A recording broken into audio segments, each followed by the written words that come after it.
Hoy en el nombre de Jesús te damos gracias por estar aquí, Señor. No necesitamos sentir nada para saber que estás aquí. Solo necesitamos creer lo que tu palabra declara. Que tú habitas en medio de la alabanza de tu pueblo. Que donde 2 o 3 se reúnen en tu nombre, tú vas a estar allí, Señor. Tu presencia está aquí. Tu presencia es real, Señor, en medio de nosotros. Tu reino está aquí. Y donde tú estás, donde el Espíritu de Dios está, hay libertad, dice tu palabra. Donde está tu Espíritu, hay sanidad. Los cautivos son libres. Hay un rompimiento, Señor, de cadenas. Se quitan, Señor, los velos de nuestros ojos, lo que no nos deja ver la realidad de tu palabra, la identidad real que tenemos en ti y no nos permite tampoco conocerte correctamente. Pero cuando tu Espíritu está, esos velos son quitados, Señor. Tú revelas tu palabra, tú revelas tu corazón, tú revelas tu carácter, Señor. Estamos aquí por ti y para ti, Señor. Nuestros corazones dispuestos a escuchar tu palabra en el nombre de Jesús. Amén. Amén. Y durante todo este año, como les dije en enero, vamos a estar hablando de ir profundizando, ¿verdad?, en nuestra relación con Dios, pero de manera real. O sea, no de una manera teórica, como muchas veces sucede en algunas iglesias. La realidad es que muchas veces la gente no lo vive. O sea, realmente solo hablan de tener intimidad, hablan de orar, hablan de leer la Biblia, pero muchas veces en la práctica real, cuando nadie nos está viendo, realmente no hacemos eso. Entonces, y vamos a estar hablando durante todo el año mucho acerca del reino de Dios o el reino de los cielos, ¿ok? Vamos a hablar mucho de eso porque ahí está todo el fundamento de nuestra relación con Dios. Ahí está, Jesús dejó en cada enseñanza, en cada parte de la Biblia, cada vez que habló y enseñó algo, Él nos mostró cómo podíamos relacionarnos con Dios, cómo podíamos relacionarnos con este reino, de qué manera podíamos ser parte de lo que Dios estaba haciendo. Así que vamos a estar hablando de nuevo mucho acerca de esto. Y antes de entrar en la palabra, quiero poner algunos fundamentos. Primero, cuando la Biblia habla del reino de Dios y el reino de los cielos, está hablando de lo mismo, ¿ok? De hecho, es Mateo, el Evangelio de Mateo, el que menciona el reino de los cielos, porque Mateo le escribía, su público eran judíos y ellos eran muy cuidadosos o muy celosos de usar el nombre de Dios. Por eso él no pone el reino de Dios, pone el reino de los cielos, para evitar que fuera rechazado su mensaje por poner el nombre de Dios allí. Pero los otros evangelios sí hablan del reino de Dios, pero estamos hablando exactamente de lo mismo, ¿ok? El reino, vamos a verlo desde distintos matices durante todo este año. En esta serie, este es el inicio de lo que vamos a estar hablando mucho en todo el año, ¿ok? Porque hablamos del reino de Dios y vamos a hablar del cielo como el lugar donde Dios está, pero no nos vamos a enfocar tanto allá. Vamos a hablar un poco de eso, necesitamos saberlo, pero vamos a enfocarnos en el reino de Dios en medio de nosotros hoy, que fue la razón por la que Cristo vino. ¿Cómo funciona el reino de Dios establecido en nuestra familia, en nuestro corazón, en nuestras ciudades? ¿Cómo se ve? ¿Cómo se evidencia? ¿Cómo podemos relacionarnos con esto? Que es una verdad bíblica, pero que muchas veces no entendemos completamente. No voy a hacer el ejercicio, pero si le pregunto, ¿qué es el reino de Dios para ti? Algunos se van a ir al cielo, otros van a hablar de milagros, otros van a hablar de compromiso. Vamos a hablar de distintas cosas, pero quizás no tenemos un concepto, una definición clara a la luz de la Biblia. El Salmo 45, verso 6 dice, tu trono, oh Dios, permanece para siempre. El cetro de tu reino es cetro de justicia. Dios tiene un reino Y de nuevo, no estoy hablando del lugar donde Él habita en este momento. No estoy hablando del lugar al que van los creyentes cuando mueren. También vamos a hablar de eso. Vamos a tener una esperanza correcta para después de la muerte, ¿ok? Pero es importante empezar con esto. El reino de Dios es algo real y es donde Dios es el rey, es el dueño, el gobernador de ese reino.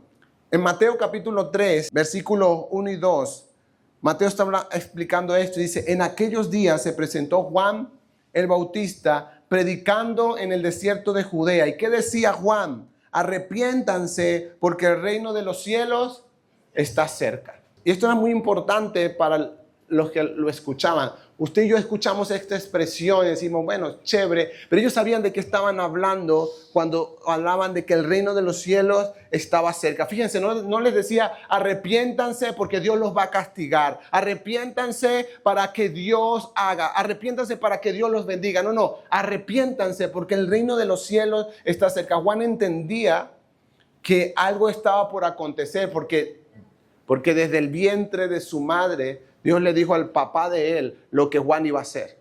Dice, él va a preparar el camino. Juan sabía. Juan dijo, bueno, mi tarea es preparar el camino. Eso quiere decir que alguien viene. Es simple. Entonces, así que su tarea era esa. Y cuando Jesús empezó a predicar, Mateo capítulo 4, dice, desde entonces, ya que Jesús pasó por la tentación, pasó por el ayuno de los 40 días. Dice, desde entonces comenzó Jesús a predicar lo mismo que decía Juan. Arrepiéntanse porque el reino de los cielos está cerca. ¿Ok? Entonces necesitamos entender de qué trata este reino, cuál es el papel de Jesús en todo esto del establecimiento del reino de Dios, pero sobre todo cómo nosotros podemos relacionarnos con este reino, de qué manera debemos entenderlo, de qué manera debemos verlo. Miren, Juan 18:36, Jesús dice esto, mi reino no es de este mundo, contestó Jesús. Si lo fuera, mis propios guardias pelearían para impedir que los judíos me arrestaran, pero mi reino no es de este mundo. Ahora, vamos a ir un poco más lejos, rápido, ya vamos a volver a algunas cosas, pero el libro de Hechos, ya Jesús murió, ya resucitó, ya se le apareció a los discípulos, ¿ok? Estamos en esta etapa de la historia de Jesús. Y en Hechos capítulo 1, versículo 3 dice, después de padecer la muerte, se presentó dándoles pruebas convincentes de que estaba vivo. Y dice Lucas, el autor de Hechos, dice, durante 40 días, ¿cuántos? 40. Se les apareció y les habló acerca del reino de Dios. Miren, la primera predicación de Jesús fue, el reino de los cielos se ha acercado. Esa es la primera predicación de Jesús. Vas a ver que la mayoría de sus predicaciones, porque lo vamos a revisar durante todo este año, la mayoría de sus predicaciones son acerca del reino de Dios. Y su última intervención con sus discípulos, después de padecer, después de resucitar, se quedó 40 días apareciéndoseles a ellos, hablándoles acerca del reino de Dios. ¿Será que es algo importante? Yo creo que sí. Yo creo que tiene una relevancia muy importante en la Biblia. Y hoy solo vamos a introducir algunas cosas, ¿ok? Esto tiene tanto la Biblia acerca de esto que cuando hacíamos la planificación, nos va a tomar todo el año hablar del reino de Dios desde todas las perspectivas bíblicas. Nos va a tomar literal todo el año.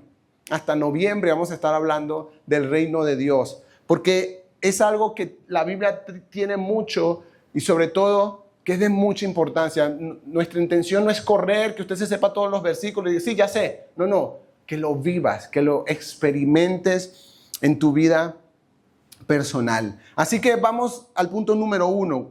¿Qué es el reino de Dios? ¿Verdad? Esto no lo vamos a responder en una sola enseñanza, lo vamos a ir respondiendo, ¿verdad? Pero hoy te puedo decir, el reino de Dios no es un lugar físico, es un sistema de gobierno dirigido por la voluntad de Dios. Es un sistema de gobierno dirigido por la voluntad de Dios. Por eso Jesús, cuando vino, dice, el reino de los cielos se ha acercado, porque Él representaba el acercamiento del reino de Dios a la tierra, no solo por lo que Él representaba como el verbo encarnado, sino porque lo que Él iba a hacer era establecer el puente para poder unir el reino de los cielos, el reino de Dios, pudiese ser establecido en el corazón de los creyentes por medio del Espíritu Santo. O sea, esta realidad que no se estaba viviendo hasta ese momento iba a ser posible por el sacrificio de Jesús. Entonces, es importante que entendamos que de esto se trata el reino de Dios, ¿ok? En resumen, de manera muy sencilla y básica, es un sistema de gobierno donde Dios es el que lo dirige por su voluntad. Y quiero decirte algo, en el reino de Dios no existe la democracia. Esto me has escuchado decirlo antes. No existe la democracia. Dios es el máximo y único gobernante en este reino. Él ha establecido las normas, la constitución, la constituyente, la asamblea, todo. Él ha establecido todo. Y no puso nada a votación. Él creó ángeles, le dijo, tu tarea y tu tarea es esta. No, y no les preguntó si estaban de acuerdo, si se sentían bien. Sí, Él creó el sol y la luna. Digo, sol, mire, y creó todo. Cuando uno estudia esto, es impresionante. O sea, si la gravedad del planeta fuese un numerito mayor de lo que es, no existiría la vida. O sea, todo existe en un perfecto equilibrio físico, anatómico, o sea, desde todas las perspectivas. Y Dios le dijo, Dios creó el sol, la luna, los puso ahí, dice, es tu tarea. Pero es que yo quiero brillar más. No, tú vas a brillar esto. Esto es lo que tú necesitas. De nuevo, Dios no necesita someter las cosas a votación u opiniones. Y por eso Él nos ha dejado parte de muchas de las cosas que Él ha establecido en su palabra. No como sugerencias, sino como lo que el reino ha establecido, lo que el rey ha establecido para tu vida y para mi vida como creyente. Salmo 115, versículo 3 dice, nuestro Dios está en los cielos y hace lo que le place. Nadie puede impedir lo que Dios quiere hacer. Y aquí es donde se acaba lo que hoy vemos en las redes sociales, ¿verdad? A mí no me parece. Quiero decirte algo con mucho amor, pero con mucha verdad bíblica. A Dios le tiene sin cuidado si te parece o no te parece lo que Él ha establecido. No, a Dios lo tiene sin cuidado los haters de las redes sociales. No, pero es que es demasiado radical. Dios ha establecido algo de una manera. Miren, Jesús en un momento está con sus discípulos. Está ahí diciéndole, me van a entregar, voy a hacer, me van a arrestar, voy a dar mi vida. Y sale Pedro, porque siempre es Pedro, ¿verdad? Casi siempre. Y sale Pedro de una manera con tanto amor, ¿ok? ¿Cuántos saben que Pedro amaba a Jesús? Yo creo que Pedro amaba mucho a Jesús. Dijo, hey, Señor, que nada de esto te acontezca. Y la respuesta de Jesús es como a ti quien te preguntó si estás de acuerdo o no. Dice, apártate de mí, Satanás, porque me eres tropiezo.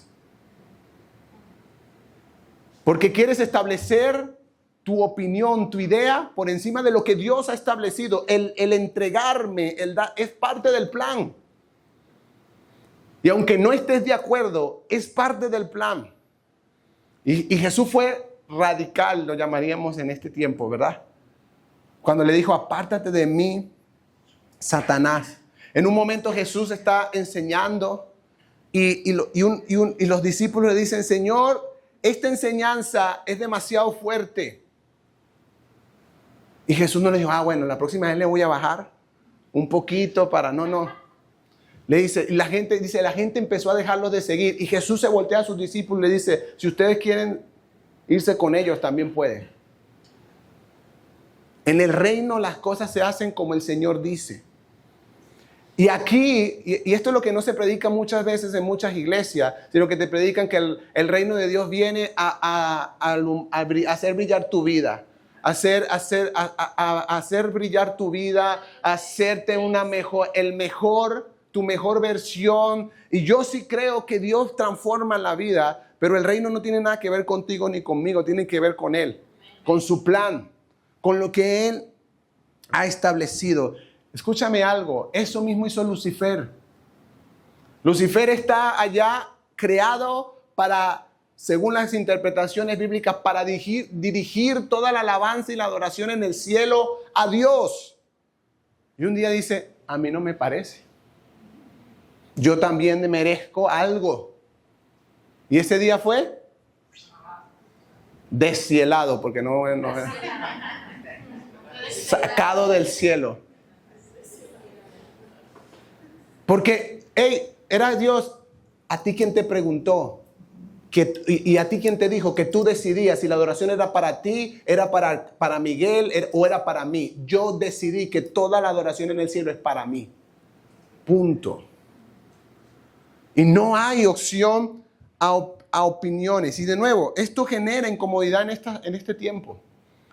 Esto genera incomodidad en este tiempo porque nos han enseñado que bueno, que podemos opinar, y sí, claro que podemos opinar sobre ciertas cosas, pero con respecto a lo que Dios ha establecido en su reino, puedes opinar, pero no puedes cambiar nada con eso. Pero es que, no me voy a meter con ningún tema hoy, nos vamos a ir metiendo en algunos temas. Ok, ahora número 2, ¿cómo se entra en este reino? Es importante. Porque si es un gobierno de Dios, es una realidad espiritual. Vamos a usar esta palabra que ha sido muy mal utilizada en el cuerpo cristiano, pero quiero que me entiendas. Es una atmósfera que invade la vida del creyente. Es una realidad espiritual que ahora tú y yo formamos parte desde el momento en que creemos en Jesús. Entonces, Juan capítulo 3, versos 3 y 5, Jesús hablando con Nicodemo, dice, te aseguro que quien no nazca de nuevo no puede ver el reino de Dios, dijo Jesús. ¿Y cómo puede uno nacer de nuevo siendo ya viejo?, preguntó Nicodemo. ¿Acaso puede entrar por segunda vez en el vientre de su madre y volver a nacer? Te aseguro que quien no nazca de agua y del Espíritu no puede entrar en el reino de Dios, respondió Jesús. Solo hay una manera de entrar en este reino y es naciendo de nuevo. Jesús dice, solo el que nace de nuevo puede ver y puede entrar en el reino de Dios. Y no está hablando, de nuevo, porque muchas veces nos vamos a esa interpretación, no está hablando de nuestra salvación, de que vamos a entrar al reino de Dios cuando ya no estemos aquí. Eso va a suceder, sí, pero no está hablando de eso. Está hablando de entrar dentro de ese plan y propósito de Dios. Ahora, ¿qué significa el nacer de nuevo? ¿Qué es esto a la luz de la Biblia, verdad? Bueno, es ese momento en el que nosotros tenemos la revelación de nuestra condición como pecadores. De alguna manera Dios nos revela por medio de alguien, por medio de las palabras de alguna persona, por medio de un video, de la Biblia, de lo que sea. Dios nos revela que estamos separados de Él a causa del pecado, que necesitamos arrepentirnos y que necesitamos ser salvados por Él. Y ahí es cuando viene una confesión y decimos, yo creo en ti, por favor, sálvame. Por favor, libérame del pecado que hay sobre mi vida, porque todos nosotros estábamos destinados al castigo eterno y a estar separados de Dios para siempre, hasta que Jesús viene a nuestra vida. Te lo voy a decir de otra manera. Nuestro destino era el infierno hasta que Jesús vino a nuestra vida. Por eso es tan importante compartir nuestra fe. Porque cambias, no lo vemos, pero literalmente estamos participando en la obra de Dios, cambiando el destino eterno de una persona. Una persona que cree por una conversación con alguno de ustedes es una persona que ya no irá al infierno. que irá al cielo. Pero sobre todo, que entra en el reino de Dios, en ese gobierno de Dios. Y aquí en la tierra va a poder ir creciendo hasta experimentar la vida del reino. Ahora, esto no es igual al pasar al frente en una iglesia, cuando te hacen un llamado y llorar. No, eso no es nacer de nuevo. Ni siquiera repetir ciertas palabras. No. Por eso Jesús lo especificó. Dice, nadie que nace del agua, el que no nace del agua y del Espíritu, no puede. Tiene que haber un nuevo nacimiento espiritual, que viene de la fe, que viene del corazón, pero viene de Dios. Y solo Dios puede dar testimonio a tu corazón de que tú has nacido de nuevo. Solo Dios tiene eso. Nadie más puede opinar. Bueno, yo a Delibel la veo medio nacida. Todavía no. ¿Yo qué voy a saber? Es que miren, somos demasiado osados al querer dar opiniones que no tenemos ni idea. Eso es un tema entre Delibel y Dios. Dios ve su corazón. Dios sabe si ella lo ha reconocido como Señor y Salvador en su vida y punto. Y Dios la está transformando, así como lo está haciendo con todos nosotros. De eso. Entonces, esto es importante. Porque sí, es el reino de Dios se ha acercado por medio de Jesús, pero no todos entran. Entran los que nacen de nuevo.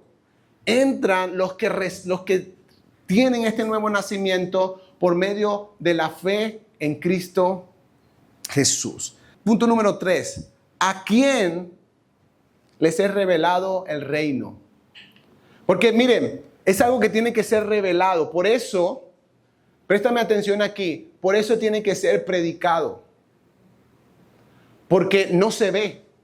Necesita ser predicado, necesita ser revelado por el Espíritu de Dios para que las personas puedan recibirlo. Por eso necesita ser predicado. Por eso Juan el Bautista fue enviado a preparar el camino predicando esto. Por eso Jesús vino y aunque Él era el reino de Dios acercándose, también lo predicó. Por eso le dijo a sus discípulos, vayan y prediquen este mensaje. El reino de los cielos se ha acercado. El reino de los cielos está aquí cerca. Ahora, Mateo capítulo 13, versículo 11. La semana que viene vamos a ver el contexto de este pasaje, pero solo quiero mencionar el versículo hoy. Dice, Él respondió, Jesús, a ustedes se les ha concedido conocer los misterios del reino de Dios, pero a ellos no. Lo que yo he visto en la Biblia, en mi vida y en la vida de muchos otros, es que el reino de Dios se nos va a ir revelando. Por eso hay tanto en la Biblia acerca de esto. Se nos va a ir revelando, pero el reino de los cielos, el reino de Dios es revelado a los discípulos, no a los simpatizantes.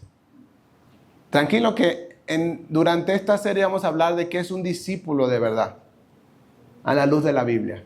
Porque eso es lo que Jesús les está diciendo. A ustedes, mis discípulos, se les ha dado, se les va a revelar el reino de Dios. Pero a ellos, que solo están aquí para criticar, que solo están aquí para lo que sea, no. Solo aquellos que han asumido la realidad de ser discípulos de Jesús. No, un discípulo no es alguien que va simplemente un domingo a la iglesia o a algún lugar a congregarse. No es alguien que pone algo de dinero en una cajita. Según la Biblia, son los que cada día se niegan a sí mismos, toman su cruz y deciden seguirle. No son perfectos, pero tienen esta decisión en ellos. Número 4, ¿cómo se manifiesta este reino? Bueno, Mateo capítulo 10, Jesús dijo esto, donde quiera que vayan, prediquen este mensaje. ¿Cómo le dijo Jesús a sus discípulos? Donde quiera que vayan. ¿Eso qué lugares incluye? Por eso, miren, es tan extraordinaria la historia del cristianismo por eso, porque los cristianos empezaron a ser perseguidos y donde quiera que iban, predicaban. Estaban huyendo, literalmente huyendo. Pero donde llegaban, predicaban. Ellos tenían algo muy claro. Sí, esto me cuesta la vida y si me toca irme a Maracay, allá voy a llegar predicando. Y si me van y me buscan en Maracay, voy a llegar a Maracaibo, pero allá voy a llegar predicando. Era algo que tenía y así empezó a extenderse el reino de Dios en la tierra por medio de la persecución. Así comenzó hasta que el reino de Dios ha llegado a la mayor parte de la tierra. Entonces Jesús le dice, donde quiera que vayan, prediquen este mensaje, el reino de los cielos está cerca. Versículo 8, sanen a los enfermos, resuciten a los muertos, limpien a los que tengan alguna enfermedad en la piel, expulsen los demonios. Los que ustedes recibieron gratis, denlo gratuitamente. Pablo dice, el reino de los cielos no consiste en palabras, sino en poder. Así se manifiesta. Y yo sé que todos nosotros hemos visto el poder de Dios en nuestra vida. Y yo creo que en la iglesia vamos a ver el poder de Dios obrando. Ya lo hemos visto, pero lo vamos a ver aún más, porque el reino de los cielos se manifiesta de esa manera. Ahora, no estoy diciendo que todo el que venga para acá va a ser sanado, ¿no? Ni siquiera Jesús sanó a todos. Dios sana también. ¿Quién es el rey del reino? Él. Él no va a sanar al que yo quiera que sea sanado. Mi tarea es orar. Dios sabe a quién sana y a quién no, porque al final, yo lo he explicado aquí otras veces, que Dios me sane de una enfermedad hoy no me hace inmortal. Es decir, puedo ser sanado de algo hoy, pero el día de mañana me puedo enfermar de otra cosa, porque mi cuerpo es débil y cada día se va deteriorando y va a terminar muriendo de una cosa o de la otra. Es parte de la vida que tenemos hoy. Pero Dios, el reino de los cielos, se manifiesta sobre todo donde se predica este mensaje. Porque los milagros de Dios no son para que admiremos a algún hombre, que miren lo que Dios hace a través de él. No, es para que reconozcamos el nombre de Dios. Cada milagro en la Biblia, lo vamos a ver, te vas a dar cuenta, tenía el propósito de dar a conocer el nombre de Dios a los que estaban allí. Ese era el propósito del milagro, que muchos le conocieran, vieran que Dios era un Dios real. Lucas capítulo 11, esto dice Jesús, dice, pero si expulso a los demonios con el poderoso dedo de Dios, eso significa que el reino de Dios ha llegado a ustedes. La manifestación del reino de Dios por medio del poder. Por eso necesitamos, lo que hemos venido hablando desde el principio de año, profundizar en la oración, profundizar en nuestra comunión con Dios, perder el miedo, que estoy enfermo, ven y oro por ti. No, es que voy a quedar mal porque si no se sana, no importa. Y si se sana, hagámoslo con fe y empecemos, porque el reino de los cielos se manifiesta ahí. Cuando nos disponemos a orar unos por otros, cuando nos disponemos a clamar a Dios por milagros, cuando nos disponemos a congregarnos y a pedir la presencia de Dios. Y muchos de ustedes han experimentado y experimentan la presencia de Dios en este lugar. Es Dios moviéndose, porque eso es el reino. Ahora, ¿qué impide que alguien entre en el reino de los cielos? Porque ahí está, hay una realidad, hay una verdad que va a ser predicada, que está siendo predicada, pero no todos entran, ¿sí? Y quiero leerte dos pasajes que voy a profundizar mucho más específicamente domingo a domingo, pero quiero que veas este pasaje y que lo entendamos bien. Lucas capítulo 9, versículo 62. Dice, Jesús respondió, nadie que mire atrás después de poner la mano en el arado es apto para el reino de Dios. ¿Verdad? ¿De qué está hablando? ¿De qué está hablando aquí Jesús? Porque hemos leído este pasaje y parece una sentencia radical de parte de Dios, para todo aquel que comienza en el cristianismo y se... No es eso.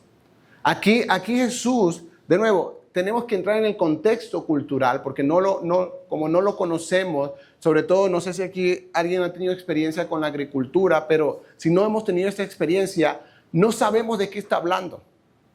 ¿Ok? Ahora Jesús sí está diciendo algo, miren, ya se lo voy a explicar primero y les voy a dar el contexto. Las distracciones hacen que la gente no entre en el reino de Dios. Las distracciones del mundo, porque en ese tiempo, vamos a poner que este era el arado, ¿verdad? Porque no tengo más nada. En ese tiempo no es como ahora que se araba la tierra manualmente. Ahorita hay maquinaria, ¿verdad? Que hacen... ¿Cuál es el propósito de arar la tierra? Que los surcos donde se va a poner la semilla sean rectos, totalmente rectos. No podían tener baches porque después el agua no se distribuía correctamente y sobre todo lo que nacía no nacía bien, se entorpecía el nacimiento entre una cosa y la otra. Entonces el que araba tenía que poner sus ojos al frente, establecer un punto en el norte fijo. Tenía que tomar el arado, que era esa vara que era llevada por bueyes. Tenía que tomarlo y tenía que tener los ojos puestos ahí, porque si él volteaba, no tenía porque él era una mano en el arado y otro tenía la vara para guiar a los bueyes. Y si alguien pasaba por un campo donde veía los surcos así, sabía que el que lo trabajó no estuvo concentrado en su trabajo. Sabía que el que lo trabajó no es un buen empleado para eso. Por eso Jesús dice, no es apto para el reino de Dios. No puede participar porque está lleno de distracciones. Dice, cuando pones la mano en el arado tienes que mantenerte viendo, porque la idea es llegar a la meta de manera recta y que el surco que va quedando, donde va a ser sembrada la semilla, que va a dar fruto, tiene que ser recto totalmente. Y de eso Jesús está hablando. Cualquier labrador que tuviera este problema de distracción en su vida no iba a poder participar en esa tarea. Y por eso esto no es una sentencia radical de parte de Dios. No, Jesús está demostrando lo que nuestras decisiones deliberadas y con responsabilidad tomamos cuando estamos caminando en el reino de Dios. Jesús, y lo vamos a ver mucho, Jesús habla del reino y dice, este reino merece toda tu atención. Este reino, una vez que entraste y lo viste, merece que tú estés enfocado en la meta, en llegar. Necesita de tu parte que quites todas las distracciones alrededor. Necesita de tu parte el volver atrás, dejar de estar mirando atrás, dejar de estar mirando a los lados y todo lo que Dios ha puesto en tus manos, llevarlo. Lucas 18, otro pasaje donde Jesús habla de esto. Dice, al verlo tan afligido, Jesús comentó, qué difícil es para los ricos entrar en el reino de Dios. Aquí no está diciendo que los ricos no entran, pero sí dice que se les hace quizás un poco más difícil, precisamente por eso, porque el dinero a su alrededor los llena de distracciones, porque el dinero pasa a ser el Señor de sus vidas. Y Jesús se lo está diciendo de un joven en Lucas, en este pasaje, que aparte de los 12, es el único en toda la Biblia al que Jesús le dijo, deja todo y sígueme. Jesús no se lo dijo a nadie más, a los 12 y al joven rico. No se lo dijo. Es más, la gente le decía, usted lo va a leer, Señor, a donde quiera voy contigo. No. Quédate, predica, cuéntale a los demás lo que Dios ha hecho en tu vida, dale gloria a Dios, pero no puedes venir conmigo. O sea, no era una invitación abierta a todos, pero a él le dijo, vende todo lo que tienes, dáselo a los pobres y sígueme. Y dice la Biblia que el joven se entristeció porque tenía mucho. Y Jesús, al verlo tan afligido, le dijo a sus discípulos, qué difícil es para un rico que entre. Porque miren, porque el reino de Dios, familia, escúchame bien, si te vas con algo, vete con esto. El reino de Dios demanda todo de nosotros. Pedro se consiguió con Jesús en medio de una pesca abundante. Había pasado toda la noche tratando de pescar y no pescó nada. Jesús le dice, echa la red de nuevo. Él hace esta gran pesca. Cuando ahí Pedro reconoce, tú tienes que ser algo que no es normal. Reconoce su condición. Dice, apártate de mí, que soy un hombre pecador. Eso le dice Pedro a Jesús. Y Jesús le dice, a partir de hoy te haré pescador de hombres, sígueme. Y Pedro dejó la pesca, posiblemente la más grande que había tenido hasta ese momento. ¿Dónde la dejó? A mí me dice que inmediatamente ahí mismo se levantó y siguió. Y se olvidó del negocio familiar posiblemente. Todos los discípulos hicieron lo mismo. Y una y otra vez, no estoy diciendo ahora que vamos a dejar el trabajo, ¿verdad? Me voy a meter en la iglesia. No está hablando de eso. ¿Dónde nace el reino de Dios, familia? En el corazón. En las decisiones que tomo. Sí, voy a seguir trabajando, pero ya el trabajo no es lo más importante en mi vida. Ahora es el reino de Dios. Sí, voy a seguir produciendo, pero ya el dinero no es lo más importante en mi vida. Es el reino de Dios, es el Señor. Amar a Dios con todo mi corazón, con toda mi alma, con toda mi mente, con todas mis fuerzas. Todo lo demás pasa a un segundo plano. No deja de ser importante, hay que trabajar, hay que producir, pero no es lo más importante en la vida. Cuando lo vamos a ver en las distintas enseñanzas que vamos, cada vez que Jesús habla del reino, dice, el reino de los cielos es semejante dice a un hombre que consiguió una perla en un campo y vendió todo lo que tenía para comprar esa perla. Porque el reino de Dios demanda todo de nosotros. Y miren, en Lucas 18, versículo 29, más adelante, Pedro le hace esta pregunta a Jesús, porque dice, sí, mira, le estás diciendo al joven rico todo eso, pero Pedro le dice a Jesús, y nosotros, Señor, nosotros hemos dejado todo por seguirte a ti. Y Jesús le dice, les aseguro que todo el que por causa de ¿qué? Del reino de Dios haya dejado casa, esposa, hermanos, padre o hijos, recibirá mucho más en este tiempo y en la edad venidera, la vida eterna. Hay que ser bien claro, porque Jesús no está diciendo, Jesús no te está diciendo ahora, mira, sí, ve y deja a tu esposo y dedícate a la iglesia. No está diciendo eso. De nuevo, está hablando del corazón. Para muchos padres, sus hijos son lo más importante. Y Jesús viene a tu vida y te dice, son importantes, pero no pueden ocupar el lugar que tiene que ocupar el reino de Dios en tu vida. Quizás la pareja es lo más importante, es el amor de tu vida. Y Jesús viene, pero no es lo más importante. Es importante, pero yo tengo que ser lo más importante en tu vida. El reino demanda esto. El reino no vino a competir por un lugar.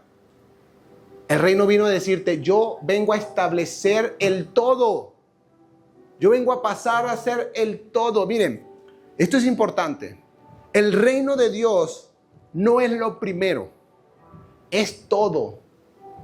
Porque lo que está en primer lugar en algún momento puede bajar al segundo.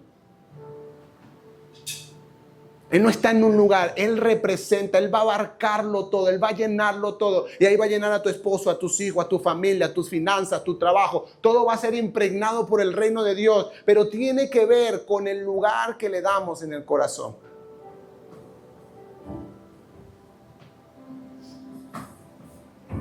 Este reino pide de nosotros algo, y con esto quiero terminar.